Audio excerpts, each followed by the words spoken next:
So I have been in the hospital since about 1:30 a.m. on Monday morning. Baby and I are being monitored. All is well. This man is... So we have a huge problem. We do have a huge problem in society. We have a huge problem in the world. Everything is backwards. And that's just the honest truth. What is going on anymore? I wanted to bring you guys this headline about trans women. They're saying that trans women's milk is just as good as biological women's milk. That sentence should really confuse you. But before we get there, I want you to look at this pregnant, what they love to call a pregnant man. And so I just wanted to show you guys just a little footage of this here.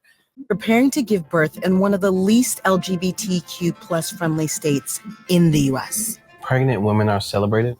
Trans people are not. Georgia has sodomy laws, HIV/AIDS criminalization laws, and no statewide policies preventing insurance exclusions for trans healthcare. It also has one of the most visible anti-trans politicians in Congresswoman Marjorie Taylor Greene. Yes, and I agree with Marjorie Taylor Greene because what's happening here is it's a bastardization of reality.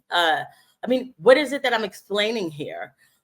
What is it that I'm even explaining here? This right here, this behavior is narcissism, borderline personality disorder with histrionics all meshed into one. Is a very dangerous state to be in. Well, let's look at this part of it. Let's look at this a little bit more. That means this family and this family. For a while, it looked like we were just a regular old hetero couple. And this family. She told Jackson on the playground that he was stupid.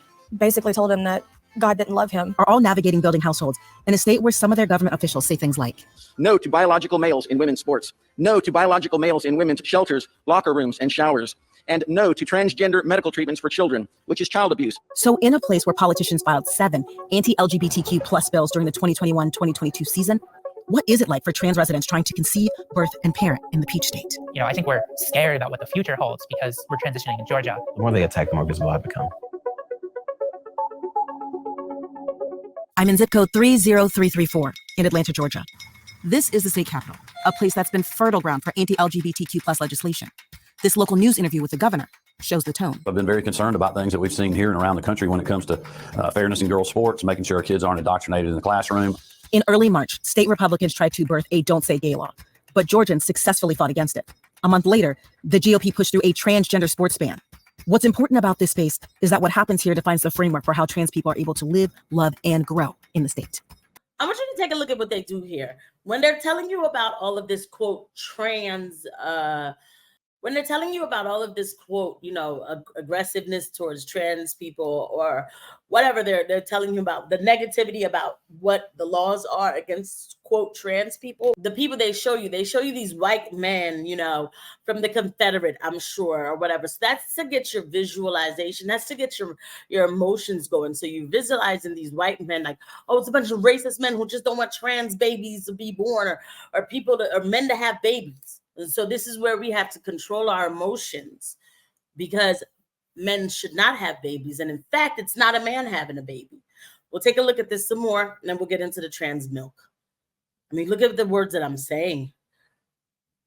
So look, our baby is much bigger than us. It's so much bigger.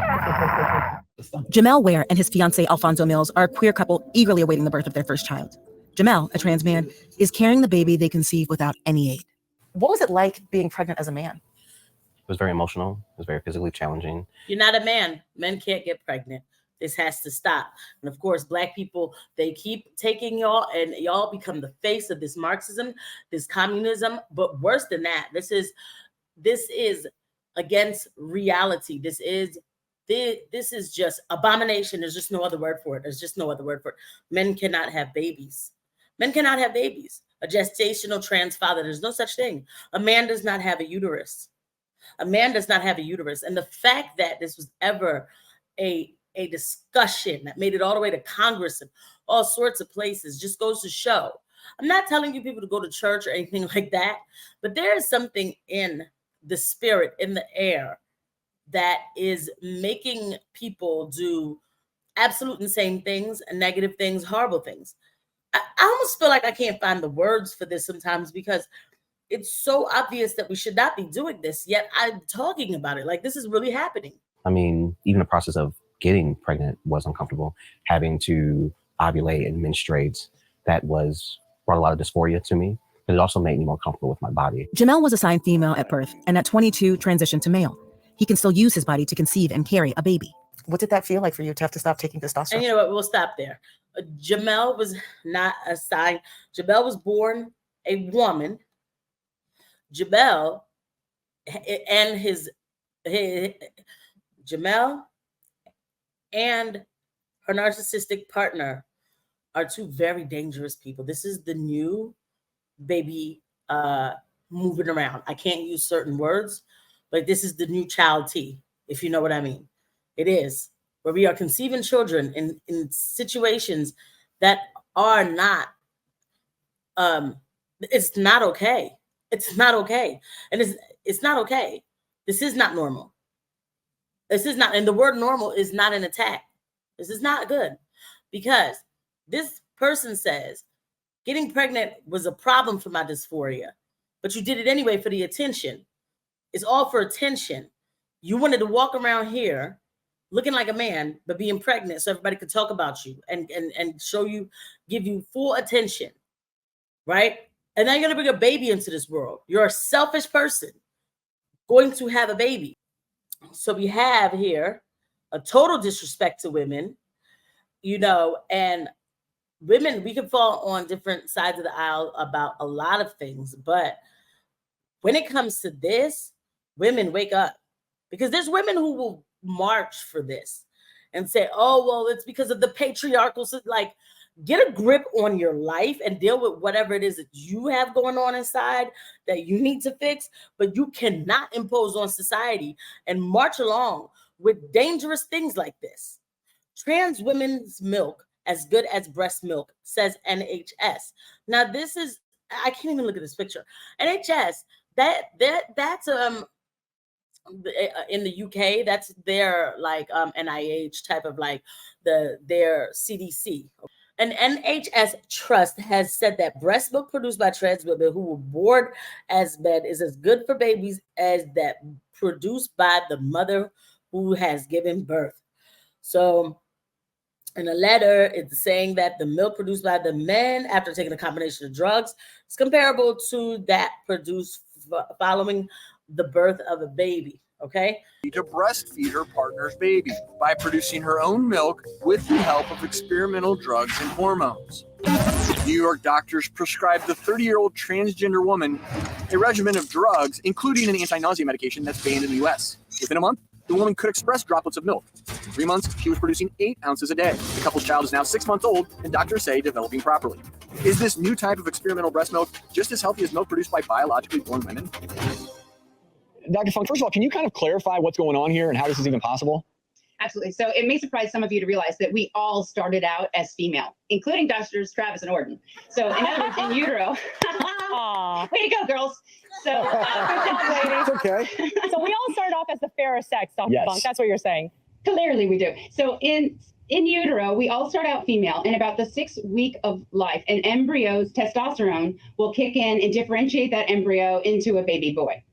So that's why breasts stopped developing, but the nipples were already there. So that explains why men have nipples. They just started way back then and stuck around and out. So when you enter into our transgender male to female transition patient here, what she did about 6 years before wanting to breastfeed this newborn was take estrogen and progesterone, the feminizing hormones that spike during a girl's puberty phase, and spironolactone, which is a testosterone inhibitor. So in this way, she already developed that breast tissue that was in its tiny little form back from being in utero. So she developed breasts. And then when her partner was 5 months pregnant, decided that she wanted to breastfeed their newborn because the partner didn't want to. At that point, they started increasing the estrogen and progesterone to further develop the breast tissue and added a drug called domperidone. This makes your brain release prolactin, which is the natural hormone that creates milk production. She did this in conjunction with pumping to stimulate the nipples and milk production, and within a month was making droplets, and by the baby's birth was making 8 ounces a day. Okay. It's hard. I don't know if you guys are able to hear that, but let's look up the drug that she said, domperidone. Now, of course, this is what's happening, is that they're giving them drugs to make them have feminizing, like, it's feminizing drugs. It's the estrogen and the progesterone, right? But the dalpiridone, I'm going to look that up because I know exactly what that is. And because if you've been on this channel, excuse me, if you've watched this channel, you know we don't play here. So domperidone, they use this for apparently for nausea, but it's actually outlawed, apparently, supposedly, in America. And I have to say supposedly because I don't know that to be true. But when you hear ridone, right? Domperidone, okay? Now, hold on. There it is. This is what I was looking for. Domperidone is the antipsychotic. Why did I know that it was an antipsychotic? Because it sounds like the one that we talk about often on this channel, risperidone, right? Risperidone is used to treat schizophrenia, bipolar. Again, it's an antipsychotic, okay? And what did I tell y'all when I talked to y'all about Jazz, who was always like, yeah, I have big breasts because I get it from my mom, not the fact that I'm taking female hormones or whatever, and possibly, allegedly, in my opinion, on risperidone. The thing about risperidone is it does give you, it does make men have breasts, and the breasts secrete some sort of concoction, solution, whatever. I don't know what's coming out of there. So this is what it gives them, like breast, and there's solutions that come out of that. You know what I'm saying? They're not solutions. There's secretions that come out of those breasts. And so people are telling me, because I knew it, because I was like, I said no. When I heard this about transgender women chest feeding, or whatever you want to call it, and with them, I'm going to call it chest feeding, right?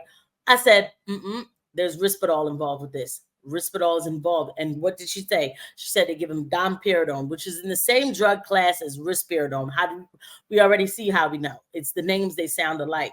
And so that's what produces whatever the fluid is that's coming out of these people's chest, right? The other drugs, the estrogen and the progesterone, right?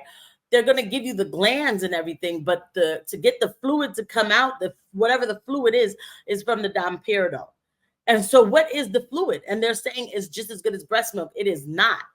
I'm just getting tired of this whole world where this is starting to become like, we cannot allow this.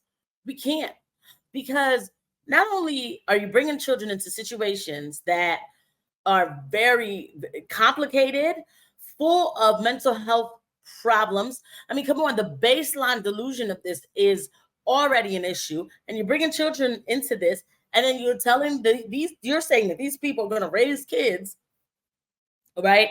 Like, come on, I don't have to explain this. So these people are supposed to raise normal kids. This is not a normal behavior. When I say normal, I mean thriving, ready to deal with life and what comes with life. And these are the type of people here who are saying, look, I'm a pregnant man in an anti-LGBTQ state. It's all about me. And because my child, because of me, I want to go into female bathrooms, but I'm a boy or whatever. I want to do whatever I want. Now everybody hates me because society has to bend reality in order for me to live.